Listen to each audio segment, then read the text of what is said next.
दिहलू मतिया लड़ाई के अखिया। हे लड़ाई के अखिया हो लड़ाई के अखिया, बबुनी मारी दिहलू मतिया लड़ाई के अखिया।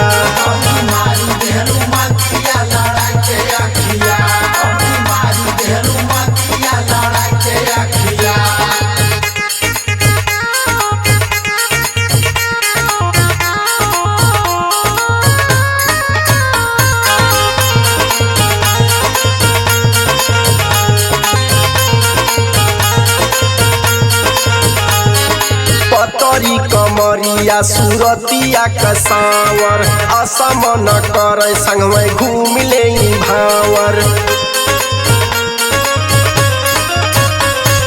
हसेलू तनी सिरिनिया न रस टपके, सरके ले ओढ़नी मगन मन फरके।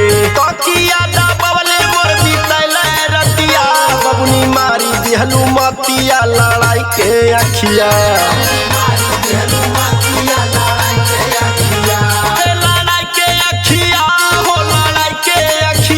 बबुनी मारी दिहलू मतिया लड़ाई के अखिया।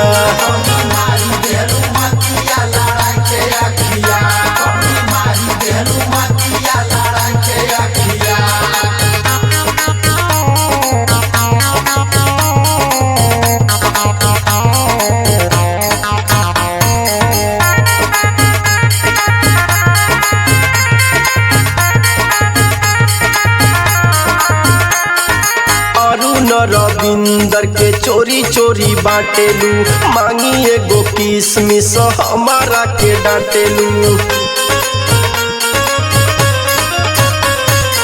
अरुण रविंदर के चोरी चोरी बाटेलू, मांगी एगो किसमिस हमारा के डांटेलू। जान मारे रौरी नाकी के नथिया, बबुनी मारी दिहलू मतिया लड़ाई के अखिया।